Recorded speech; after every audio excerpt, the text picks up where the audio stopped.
This is the Everything Weight Loss podcast with Shari Ware, where we talk about everything, all things, anything to do with weight loss, health, and wellness.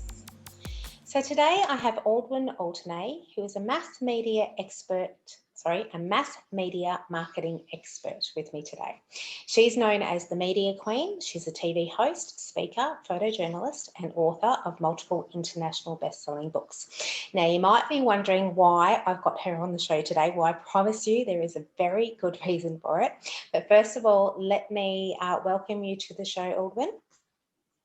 Thank you so much, Shari. So great to be here.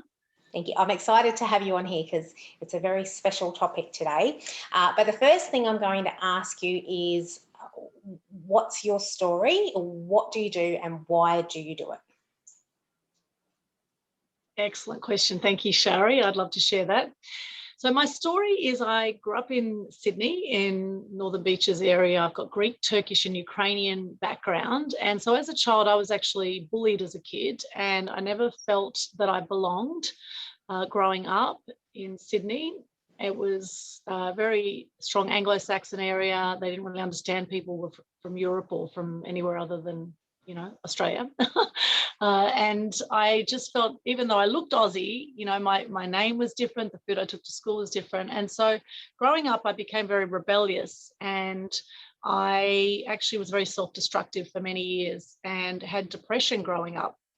And growing up, my dad used to always watch the news. Every single night, he would watch the news. Not just one channel, he would watch multiple channels of news. And so, as we know, a lot of the mainstream media is very, very negative. And after watching this news, I remember one night I was just crying. I was so upset by the news. And I remember going to my dad and saying, why is the world so horrible? Why are people so nasty?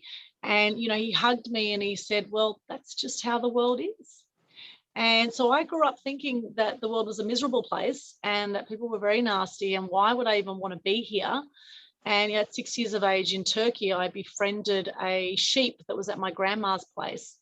And this sheep, one day we were taking it out for a walk and I was very excited by this and standing next to the sheep at one point.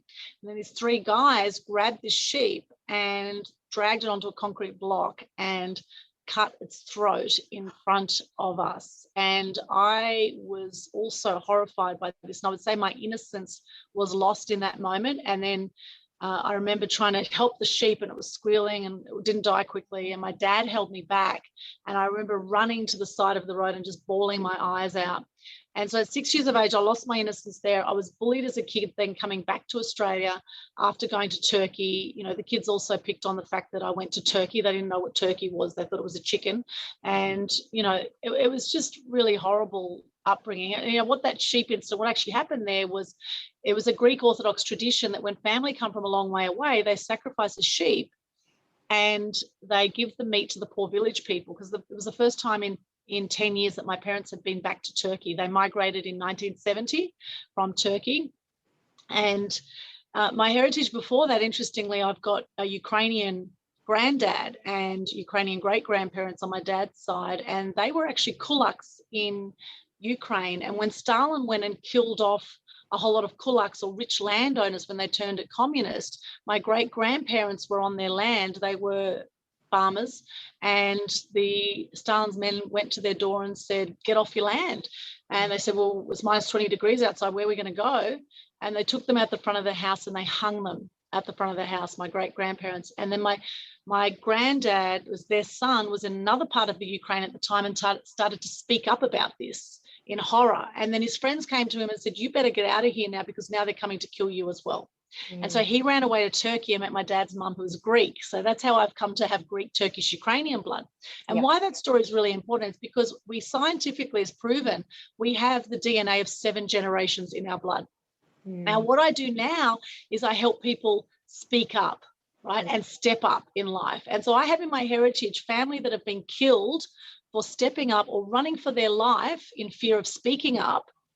And now I feel my ancestors are with me, helping me to help others speak up and share their truth and also step up in life.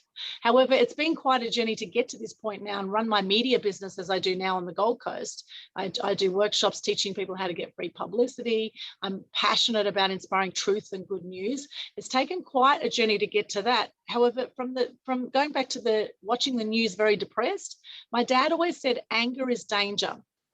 And so what happened is I internalized my anger for years, and that internalized anger led to depression.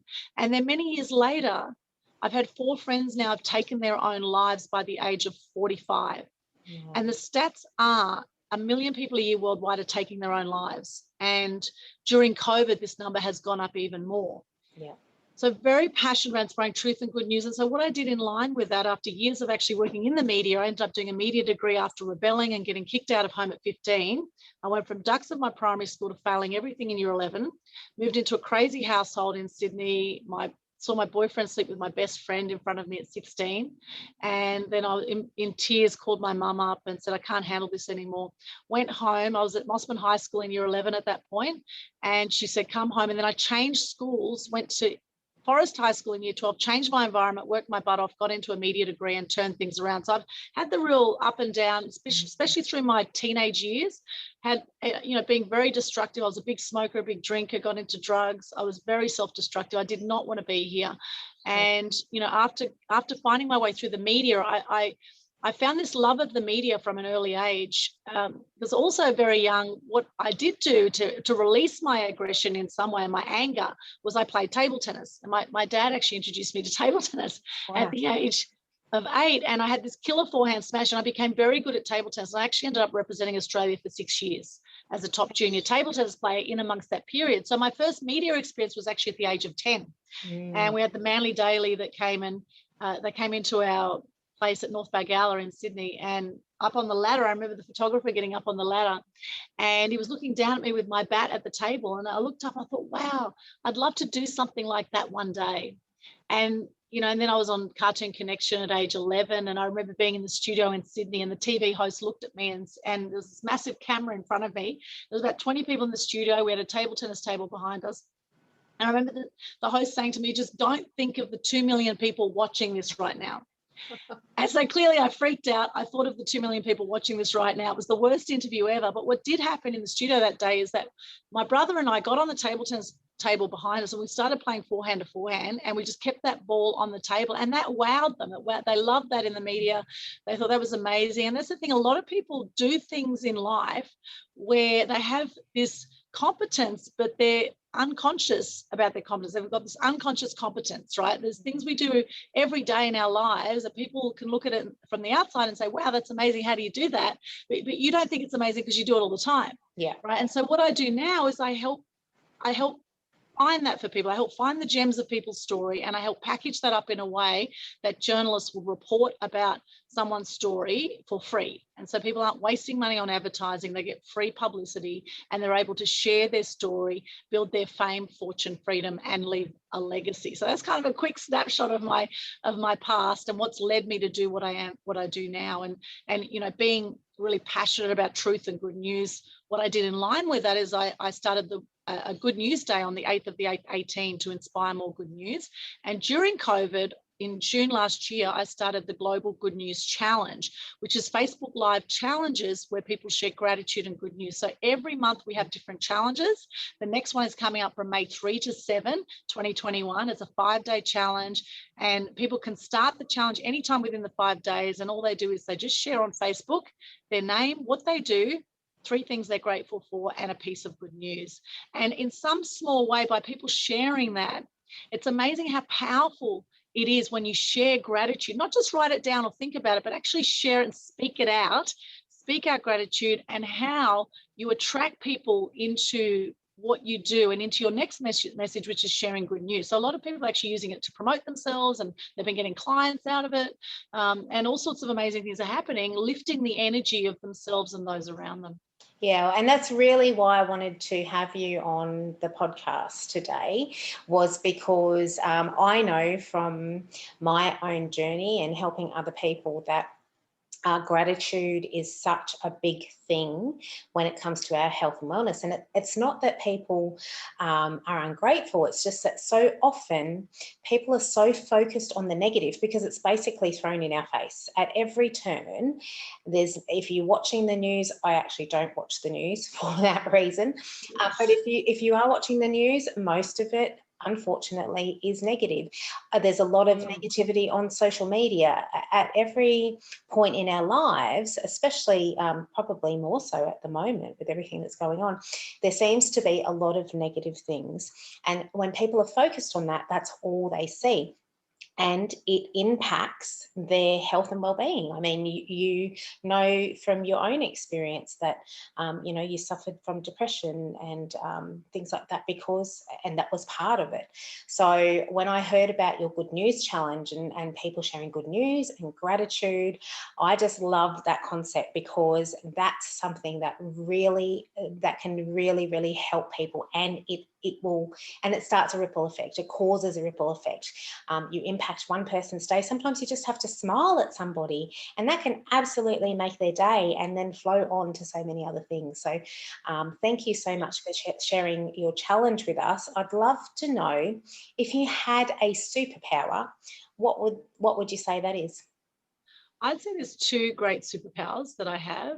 One is I'm an amazing connector. I naturally just connect people all the time. And I'm a great communicator and promoter. That's actually three things: communicator and promoter as well. And interestingly, being a first-generation Australian, I actually became very good at English, and I topped the class in English growing up. And then as a journalist for years, I just always loved English. And I guess having done so many stories, at one point I was doing 30 stories a week when I was at the Sun newspapers as a journalist here on the Gold Coast. And so my superpowers really are connecting, communicating, and promoting. They're my main superpowers. And I want to say that they are such valuable and powerful superpowers, because as human beings, we all need connection. And by you connecting people, that's allowing more connection. And communication is something that a lot of us, it's not our superpower. And so we need people like you who it is their superpower to help us sometimes. So they're really valuable superpowers. Yes, so, and on that point, Shari, everything can be resolved with communication.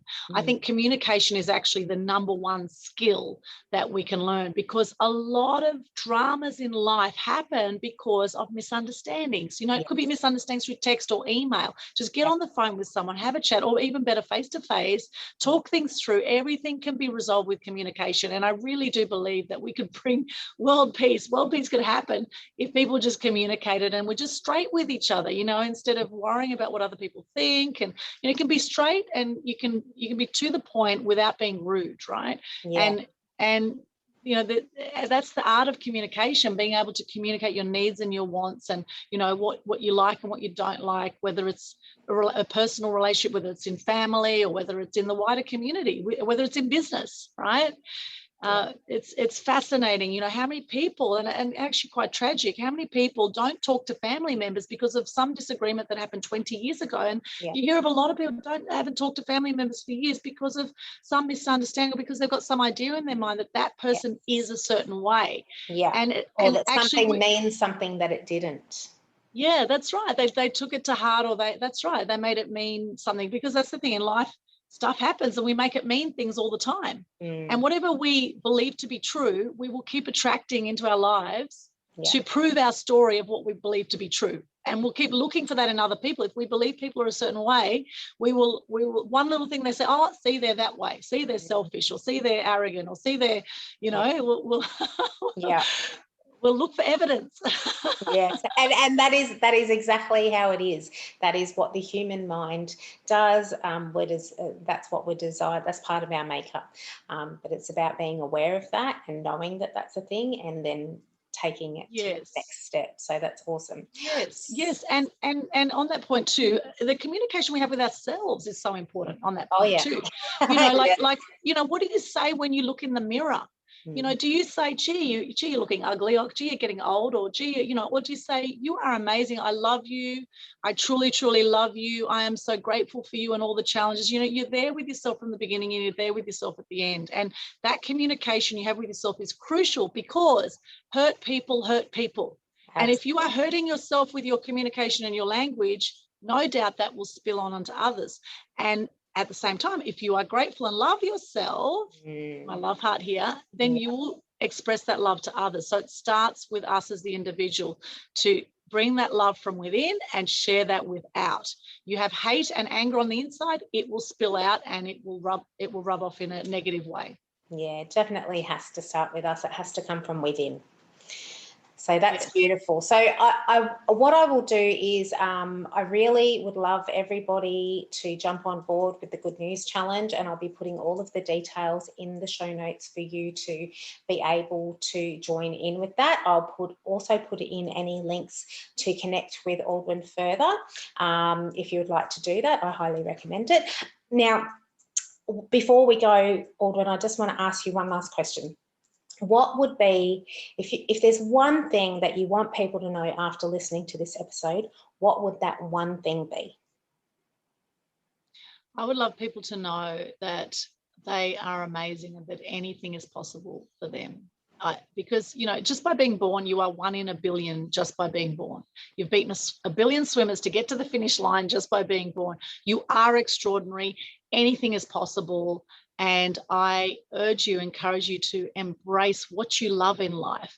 Do as much as you can of what you love. You will be a happier person, you'll be more fulfilled, and those around you will be more fulfilled. And always come back to gratitude as you're on this amazing journey of life. For all the ups and downs, look for the learnings in everything and get that anything is possible. I love that. Thank you so much for joining us today. Thank you, Shari. It's been an absolute pleasure. And I'll see you all on the next episode. See ya. Bye. Thank you so much for joining me on this episode. Remember to check out the show notes, and if you have any comments, feedback or suggestions, I'd love to hear them.